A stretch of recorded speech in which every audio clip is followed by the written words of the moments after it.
Hi, Tom Trento, the United West. As you know, we focus on national security issues.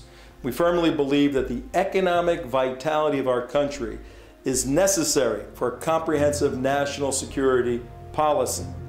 So for the next few moments, we invite you to delve into a document that we secured that details the philosophical foundation of the economic policies of Barack Obama.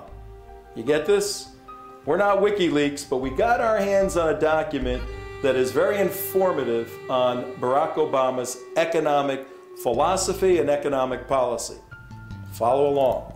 Barack Obama writes, "I do not see why the government cannot tax those who have more and siphon some of these revenues into savings, which can be utilized in investments for future developments. What is more important is to find means by which we can redistribute our economic gains to the benefit of all, and at the same time be able to channel some of these gains to future production. This is the government's obligation." Barack Obama. He goes on to say another philosophical principle. In our country, the colonial government only developed these so-called white areas. How are other areas going to be monetized and bring development when we do not even have the infrastructure? That's a key term for Barack Obama's economic philosophy. When the infrastructure on which development depends, unless the government takes a positive stand and does something to correct this lopsided way of development. Two principles so far, both require dynamic government intervention. Going on to the third principle, Barack Obama writes, "True, there are cases in which nationalization is bad, but there are likewise quite a few benefits to be derived from nationalizing aspects of your country. Nationalization should not be looked at only in terms of profitability alone, but also," Obama continues, "on the benefit to society that such services render and on its importance in terms of public interest." One more. Obama writes, "We also need to eliminate power structures that have been built through excessive accumulation." Key words, excessive accumulation, so that not only a few individuals, the haves, shall control a vast magnitude of resources, as is the case now. So very clear what's being said there. And then one final principle upon which Barack Obama's economic policy is based, and this is it, written verbatim by Barack Obama. "Theoretically, there is nothing that can stop the government from taxing 100%. I'm going to read this again.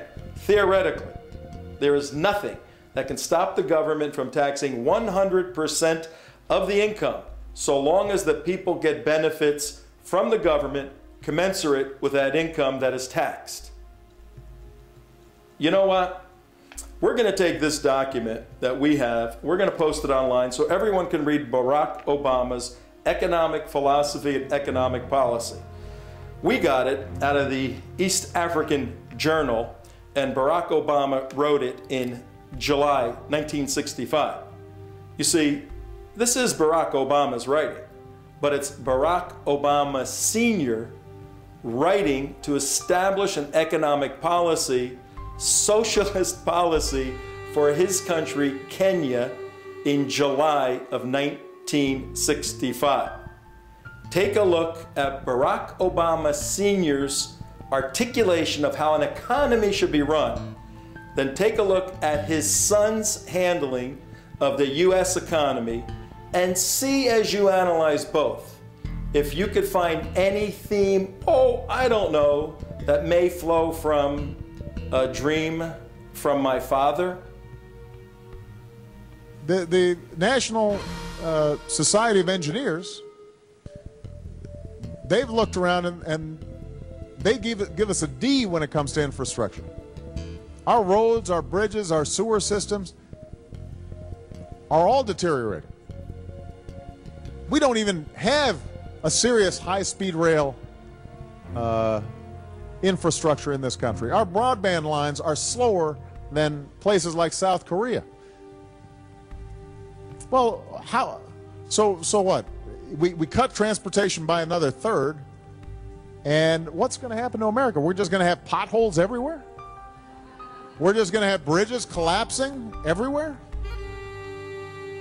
Are we going to continue to have airports that are substandard? Are we going to go to other countries and suddenly realize that China and South Korea and all of Europe all have better infrastructure than we do, and we think that businesses are going to come here and invest? Or do we think that at some point companies say, you know what, America's got a second-rate infrastructure and it costs us too much money because our trucks going over those potholes are getting messed up, and so that's the choice that we're going to have to make.